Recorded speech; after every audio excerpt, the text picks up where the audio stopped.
एक्रूअल्स and pre payments का जो question number 178 है कैप्टन किड का, उसके रिक्वायरमेंट में उसने कहा what amount should be included in Troy's statement of profit और loss for the year ended 31 December 2016 for rental income. के रेंटल इनकम से रिलेटेड क्या चीज है जो कहां जाएगी, स्टेटमेंट ऑफ प्रॉफिट और लॉस में। जैसे एक्सपेंसेस में हम एक्सपेंस फॉर द ईयर निकाल रहे थे, यहां पे क्या निकालेंगे, income for the year, right. Troy, a property business, received cash totaling 838,600 from tenants during the year ended 31st December 2016. मुझे year end मिल गया। year end क्या है मेरा, 31 दिसंबर 2016। स्टार्ट कब हुआ होगा, 1 जनवरी 2016। इस पीरियड के लिए मैं अकाउंट बनाऊंगा, इनकम का अकाउंट बनेगा। किस चीज का अकाउंट बनेगा, इनकम का। और कैश कितना रिसीव की है, 838,600। अब मैंने कैश रिसीव किया, इसकी एंट्री क्या होगी, डेबिट कैश क्रेडिट इनकम। मैं कौन सा अकाउंट बना रहा हूं, इनकम वाला। इनकम के अकाउंट में क्रेडिट साइड पे लिखते रहेगा 838,600। समझ आ रही है। उसके बाद figures for rent in advance and in arrears at the beginning and end of the year were as follow.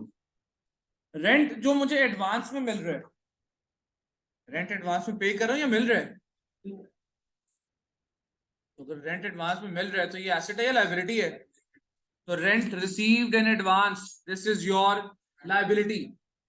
जो 31 दिसंबर 15 वाला ये ओपनिंग लायबिलिटी है, दूसरा वाला क्या है, closing liability. Rent in arrears, जो एरियर में मुझे रेंट मिल रहा है ये मेरा क्या है, एसेट है, क्योंकि मैंने प्रॉपर्टी किसी को बंदे को दी रहने के लिए, उसने रह लिया। अब उससे पैसे लेना मेरा क्या है, एसेट है। उस बंदे से पैसे लेना मेरा क्या है, एसेट है। ये बात समझ आ रही है। सो अगेन अब एसेट है तो ओपनिंग और क्लोजिंग एसेट भी उसने बताया हुआ है। अब यहां पे एक अकाउंट बनाएंगे हम इनकम का, जिसमें इनकम और एक्सपेंसेस को मैं कंबाइन कर दूंगा।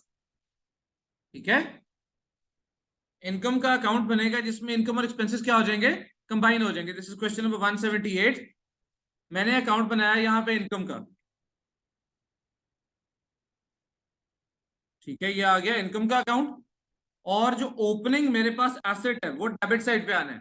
ओपनिंग एसेट कौन सा वाला था, एडवांस वाला या एरियर्स वाला। ओपनिंग एरियर्स वाला कितना था, 42,300।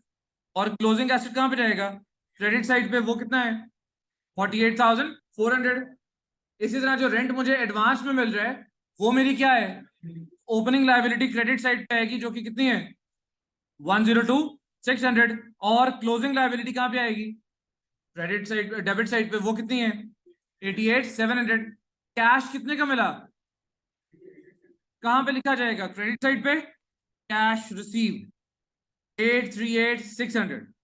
अकाउंट क्लोज करना है, कौन सी साइड ज्यादा है, डेबिट या क्रेडिट। तो मैंने क्रेडिट साइड का टोटल किया, क्रेडिट साइड का टोटल आ गया 989,600। डेबिट का भी कितना आना चाहिए, 989,600।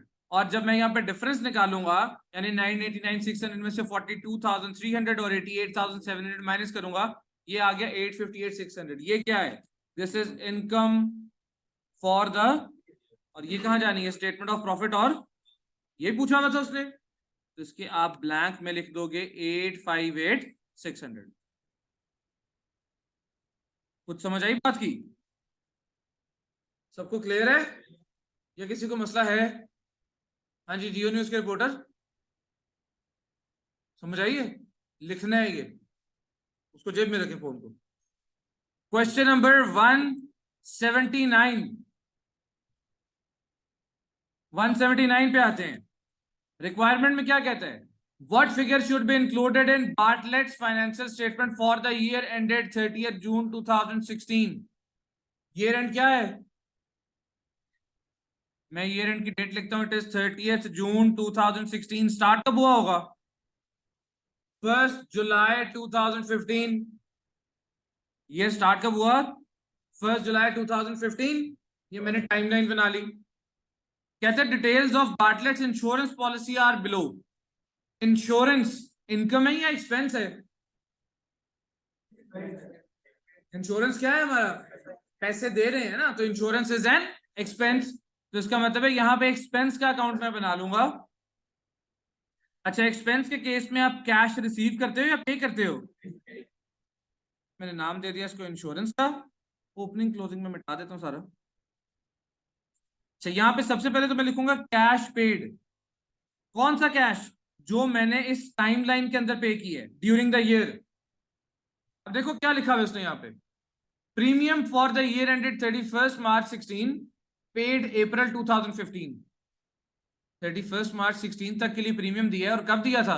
अप्रैल 2015 में। मेरा साल कब से स्टार्ट हुआ है?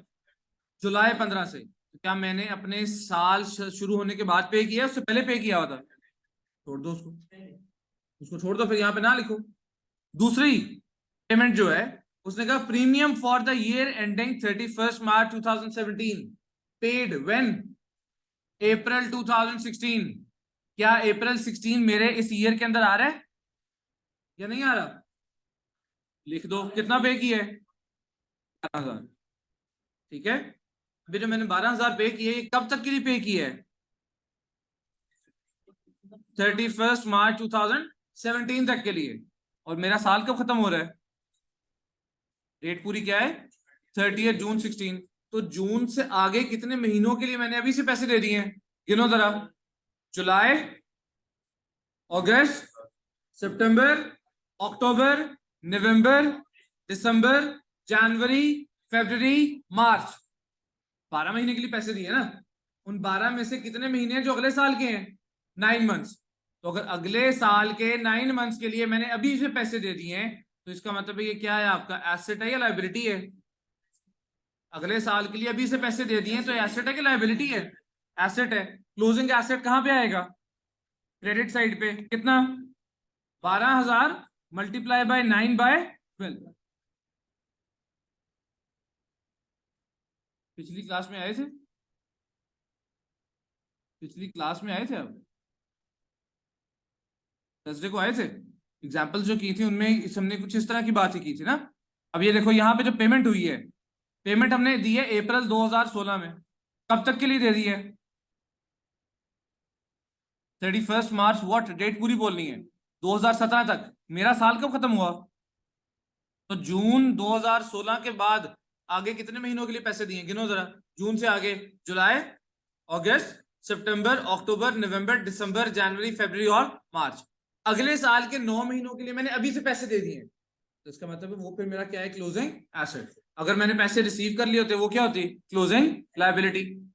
सो 12,000 था, 12,000 था 12 महीने के लिए, जिसमें से 9 मंथ्स अगले साल के, तो वो क्लोजिंग एसेट बनेगा। कैसे? 12,000 का 9/12 कितना आता है, जल्दी से निकालो, कैलकुलेटर है? 12,000 का 9/12 कितना है? 9,000। इसी तरह जो पिछले साल मैंने पे किया था वो कितना था, 10,800। उस पेमेंट में से मेरे करंट ईयर के कितने महीनों की पेमेंट हो गई थी, गिनो जरा जल्दी से। अप्रैल 15 मैंने पैसे दिए थे, वो मार्च 2016 तक के लिए थे। मेरा साल शुरू हुआ था जुलाई 15 से। तो जुलाई से मार्च तक की पेमेंट पहले हो गई है ना। कितने महीने हैं? Again 9 month. यानी इस साल के 9 मंथ्स की पेमेंट हमने ऑलरेडी पिछले साल कर दी थी। ऐसे ही है ना। तो इसका मतलब है अगर पिछले साल मैंने इस साल की पेमेंट कर दी थी, तो पिछले साल बनी थी क्लोजिंग एसेट। इस दफा क्या बनेगा, ओपनिंग एसेट। और ओपनिंग एसेट कहां पे आता है? डेबिट साइड पे। कितना? 10,800 इंटू 9/12 कितना आएगा? ओके, अब कौन सी साइड ज्यादा है? टोटल क्या कितना आ गया, 20,100। क्रेडिट का भी कितना आना चाहिए, 20,100। अब जब मैं इनका डिफरेंस निकालूंगा तो मेरे पास क्या आ जाएगा, this is expense for the year. अब मुझे पता है कि एक्सपेंस फॉर द ईयर जो प्रॉफिट और लॉस में जाना है वो कितना है, 11,100। और फाइनेंशियल पोजीशन में जानी है 9,000 की प्री पेमेंट या एक्रूअल। एडवांस में पैसे दे दिए हैं, तो ये क्या था, एक्रूअल था या प्री पेमेंट? तो इसका मतलब है 11,100 का प्रॉफिट और लॉस एक्सपेंस और 9,000 की pre payment. Answer is option A. Clear? जल्दी से इसको समझ लो।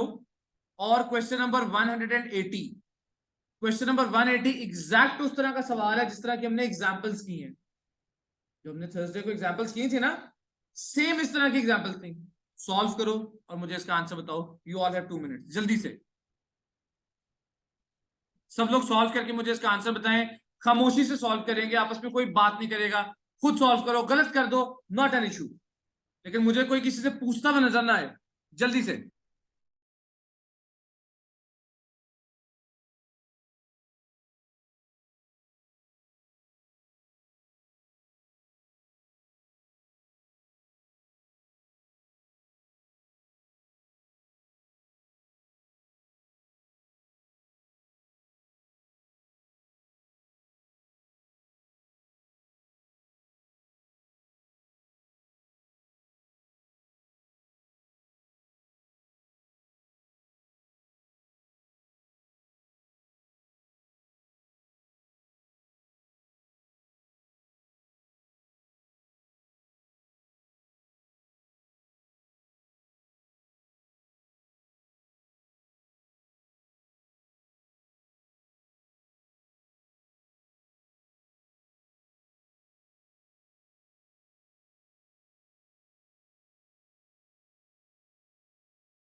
चलिए क्वेश्चन नंबर 180 सॉल्व करते हैं।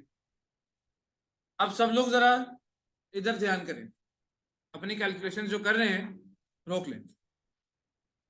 क्वेश्चन की रिक्वायरमेंट में उसने कहा what amount for rent should appear in vines financial statements for the year ended 31st January 2016। Year end क्या है, क्या ईयर एंड है? 31st January 2016। मैंने देखना है कि फाइनेंशियल स्टेटमेंट्स में क्या जाएगा। टाइमलाइन बनाते हैं। 31st जनवरी 16 से खत्म हो रहा है साल, शुरू कब हुआ होगा? 1 फेब 2015। अच्छा, अब ये हो क्या रहा है? कहते हैं wine sublet part of its office accommodation, rent is received.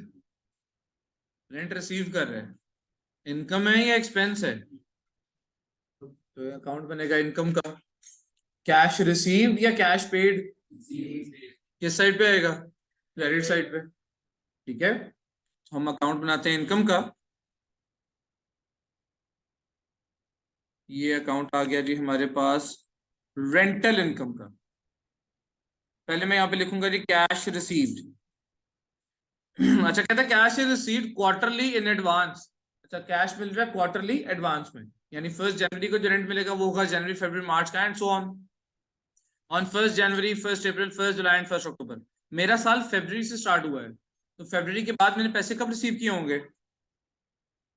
कब रिसीव किए होंगे? 1 अप्रैल 2015। अब अप्रैल में कौन से महीनों का रेंट मिला मुझे? अप्रैल, मई और जून। कहते थे rent for annual rent has been 24,000 for some years but it was increase to 30,000 from 1 July 2015। अब पहली पेमेंट मुझे जो अप्रैल में मिल रही है वो है जी अप्रैल, मई और जून की, और जून 15 तक रेंट कितना था? तो यहाँ पे रेंट मुझे मिलेगा 24,000 का 3/12। अगली पेमेंट कब मिलनी है? 1 जुलाई 15। अब 1 जुलाई 15 को जो रेंट मिलेगा ये कौन से मंथ का है? जुलाई, अगस्त और सितंबर। और from July the rent is now not 24,000, it is now, तो यहाँ पे पेमेंट मिलेगी 30,000 का 3/12। फिर नेक्स्ट पेमेंट कब मिल रही है मुझे? 1 अक्टूबर 15, और वो भी 30,000 का 3/12 होगा। नेक्स्ट पेमेंट कब मिलेगी? 1 जनवरी 2016, और 1 जनवरी 16 को जो पैसे मिल रहे हैं वो भी 30,000 का 3/12। कितने कितने पैसे मिल रहे हैं? पहले 24,000 का 3/12, फिर 30,000 का 3/12, एंड सो ऑन। एग्रीड? कुछ बात समझ आ रही है? आखिरी जो हमने रेंट रिसीव किया वो कब रिसीव किया? कब रिसीव किया है? 1 जनवरी 2016। मुजफ्फर डेट नजर आ रही है? कब रिसीव किया है? 1 जनवरी 16। डेट ईयर के साथ बोलना पूरा। और कौन से महीनों का रेंट है ये? जनवरी, फरवरी और मार्च, 3 महीने का। मेरा साल कब खत्म हो रहा है? जनवरी। 31 जनवरी पे मेरा ईयर खत्म हो गया, लेकिन मैंने पैसे कब तक के लिए रिसीव कर लिए? मैं मार्च तक के लिए, तो 2 महीने के पैसे मैंने फालतू रिसीव कर लिए हैं। एसेट है लायबिलिटी है सलमान? लायबिलिटी। क्लोजिंग लायबिलिटी किस साइड पे जाएगी? डेबिट साइड पे। कैसे? पूरे साल का रेंट कितना है अब? तो 30,000 का 2/12 कितना बनेगा? 30,000 का 2/12 कितना बनेगा? 5,000। तो 5,000 की मेरी प्रीपेड इनकम है। 5,000 की क्या है? अच्छा, पहला रेंट कब रिसीव किया था? गधे, चौथा महीना अप्रैल होता है। पहली रेंटल कब मिली है पेमेंट? 1 अप्रैल 2015। कौन से महीनों की है? अप्रैल, मई और जून। मतलब मैं अप्रैल से रेंट रिसीव करना शुरू किया। साल कब शुरू हुआ था मेरा? साल कब स्टार्ट हुआ था सदीक? इधर इधर ये लिखा हुआ 1 फरवरी 2015। तो 1 फरवरी से साल स्टार्ट हुआ था, और मैंने, मुझे जो पैसे मिले हैं वो अप्रैल से आगे के मिले हैं। इसका मतलब है फरवरी और मार्च की पेमेंट मैंने अभी रिसीव नहीं की। तो इसका क्या मतलब है? फिर लास्ट ईयर रिसीव कर ली होगी, क्योंकि आगे जो मुझे रेंट मिला है वो तो अप्रैल से आगे के मिले ना। तो फिर फरवरी और मार्च की पेमेंट पिछले साल रिसीव कर ली थी। तो अगर पिछले साल रिसीव की थी तो पिछले साल वो बनी थी क्लोजिंग लायबिलिटी। इस दफा क्या बनेगी? और ओपनिंग लायबिलिटी किस साइड पे आएगी? डेबिट साइड पे। पिछले साल रेंट कितना था? तो 24,000 का 2/12 कितना बनेगा? 4,000। कौन सी साइड ज्यादा है, डेबिट या क्रेडिट? तो क्रेडिट साइड का हमने टोटल किया, वो आ गया 32,500। क्रेडिट डेबिट का भी कितना आना चाहिए? 32,500। और जब मैं डिफरेंस निकालूंगा तो ये एक्सपेंस फॉर द ईयर या इनकम फॉर द ईयर है? इनकम फॉर द ईयर, जो कि कितनी है? 27,500। इनकम फॉर द ईयर कहाँ जाएगी? प्रॉफिट और लॉस में। और फाइनेंशियल पोजीशन में जाएगी प्रीपेड इनकम, वो कितनी है? 5,000। आंसर पे क्या बना इसका? Answer is option B. जी, हमारा फरवरी से स्टार्ट हो रहा है।